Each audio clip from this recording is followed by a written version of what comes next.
বন্ধুরা, আমরা এই মুহূর্তে আছি ভিয়েতনামে আসার পরে আমাদের ট্যুরের প্রথম দিন আমরা এখন যাচ্ছি পাপেট শো দেখতে। আপনারা আমাদের সঙ্গে থাকুন, আমরা আপনাদের পুরো পাপেট শোতে কি আমরা দেখি সেই জিনিসটি আপনাদের দেখাবো। পুরো পাপেট শোটাই আপনাদের সঙ্গে নিয়েই দেখব। আপনারা আমাদের সঙ্গে থাকুন। আমরা এখন পাপেট শো দেখার জন্য আপনারা দেখতে পাচ্ছেন যে আমরা গেট থেকে ভিতরে প্রবেশ করছি। আমরা কই যাচ্ছি? পাপেট শো দেখবো। এটা আমাদের ঐতিহ্যের নাচ দেখতে যাচ্ছি। আমরা যেটাকে পুতুলের নাচ বলি, এখানে হয়তো একটু ব্যতিক্রম কিছু পাবো। যদিও আমাদের একটু দেরি হয়ে গেছে, শো শুরুর পরেই আমরা ভিতরে ঢুকেছি, যে কারণে শুরু থেকেই অনেক কিছু আপনাদের দেখাতে পারবো না। আমরা যখন পাপেট শোতে প্রবেশ করেছি তখন থেকেই যে দৃশ্যগুলি আমরা দেখছি, আপনাদেরও আমরা সেই দৃশ্যগুলি দেখাচ্ছি। দর্শক আমাদের সঙ্গেই থাকুন, দেখতে থাকুন পাপেট শো। এটি ভিয়েতনামের একটি অন্যতম একটি শো। এই শোতে আমি যতটুকু জেনেছি এখানে বাংলাদেশের ইতিহাস ঐতিহ্যের সঙ্গে অনেকটা মিল রেখে অনেক বিষয় আমরা দেখতে পাব। আমরা যেমন আমাদের দেশের নৌকা, আমাদের দেশের রাখালের গরু চড়ানো, আমাদের দেশের ঐতিহ্যের অনেক কিছুই আমরা এই পাপেট শোতে আমরা আশা করি দেখতে পাবো। আপনারা আমাদের সঙ্গে থাকুন, দেখতে থাকুন পাপেট শো। যারা ভিয়েতনামে এখন পর্যন্ত যাননি, আশা করি আমাদের এই ভিডিওর মাধ্যমে তারা অন্যরকম একটি অভিজ্ঞতা অর্জন করতে পারবেন। আমাদের দেশের যে পাপেট শো বা আমরা পুতুল নাচ বলতে যে বিষয়গুলি বুঝি বা যে বিষয়গুলি দেখে আসছি, এটা একেবারেই তার থেকে আলাদা এবং অন্যরকম একটা অনুভূতি, আপনারা অন্যরকম একটা দৃশ্য আপনারা এখানে দেখতে পাবেন। আর যারা ভবিষ্যতে ভিয়েতনামে যাবেন, আমি তাদেরকে বলবো আপনারা এই পাপেট শোটি মিস করবেন না। আপনারা যে এজেন্সির মাধ্যমেই যাবেন তাদেরকে বলবেন যে আমরা পাপেট শোটি দেখতে চাই। পাপেট শোটি দেখতে গেলে আপনারা ওখানে আশপাশে বা পাপেট শো সিঁড়ি দিয়ে উঠলে অন্যরকম আরও অনেক দৃশ্য আপনাদের চোখে পড়বে। পাপেট শো শেষ করে বের হয়ে আপনারা বাংলাদেশের মানুষ যারা জানেন যে আমাদের একটি হাতিরঝিল লেক আছে, ওখানেও ওরকম হাতিরঝিলের মতোই বড় একটি লেক আছে এবং সেই লেকের সৌন্দর্য অন্যরকম। আপনারা একসঙ্গে পাপেট শো প্লাস লেকের সৌন্দর্য দুটিই উপভোগ করে আসতে পারবেন। সেই জন্য আমি আপনাদের সাজেস্ট করব, যে এজেন্সির মাধ্যমে যান না কেন আপনারা তাদেরকে বলবেন আপনারা পাপেট শো দেখতে চান। যদি আপনি হ্যানয় শহরে থাকেন আর আপনার যে এজেন্সির মাধ্যমে গিয়েছেন তার প্যাকেজের মধ্যে পাপেট শো না থাকে, তাহলে আপনি নিজেও গিয়ে পাপেট শো দেখে আসতে পারবেন। আপনি যেখানে যে অবস্থায় যে হোটেলেই থাকেন না কেন, রিক্সা অথবা ট্যাক্সিতে আপনি বলবেন আপনি পাপেট শো দেখতে চান, এবং আমাদের ভিডিওর শুরুতে পাপেট শোর সেই বিল্ডিংয়ের বাইরের দৃশ্যটি আমরা দিয়ে দিয়েছি। অর্থাৎ ওই দৃশ্যের ওই নামটি যদি আপনি ট্যাক্সি অথবা রিক্সাওয়ালাকে দেখান, উনি আপনাকে কিন্তু ওখানে নিয়ে যাবেন। এবং খুব বেশি যে জায়গায় থাকেন না কেন খুব বেশি ভাড়া কিন্তু লাগে না, হয়তো বাংলাদেশি টাকার আপনি 100 টাকার মধ্যেই হ্যানয় শহরের যে কোনো জায়গা থেকে আপনি পাপেট শোর ওই জায়গাটিতে চলে যেতে পারবেন। ওইখানে যাওয়ার পরে আপনাকে একটি টিকিট নিতে হবে। টিকিট নেওয়ার পরে আপনি সিঁড়ি দিয়ে উঠবেন। উঠলেই দেখবেন অনেকেই আপনার পথ দেখিয়ে দেওয়ার জন্য দাঁড়িয়ে আছেন, তারা আপনাকে পাপেট শোর ভিতরে যাওয়ার ব্যবস্থা করে দেবেন। বন্ধুরা, এখন না টেনে পুরো ভিডিও দেখতে থাকেন। আপনারা যদি ভিডিওটি টেনে দেখেন তাহলে অনেক কিছু মিস করবেন। আমরা অনেক ভালো কিছু আপনাদের দেখানোর চেষ্টা করছি, আপনারা না টেনেই দেখতে থাকুন। সামনে আরও মজার দৃশ্য অপেক্ষা করছে আপনাদের, যেসব দৃশ্য আপনারা এর আগে কখনোই দেখেননি।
Thưa nhà vua, đất nước đại vâng lệnh lòng quân, xin nhà vua hoàn lại kiến thật về nguyên xưa.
ভাই কেমন লাগলো, কি দেখলেন ভাই, কেমন লাগলো? আমি প্রায় 45 মিনিটের জায়গায় ঘুমায় কাটাচ্ছি। ও সরি, বৃষ্টি শেষ।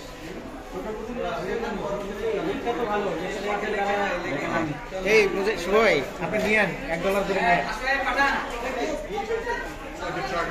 নিয়ে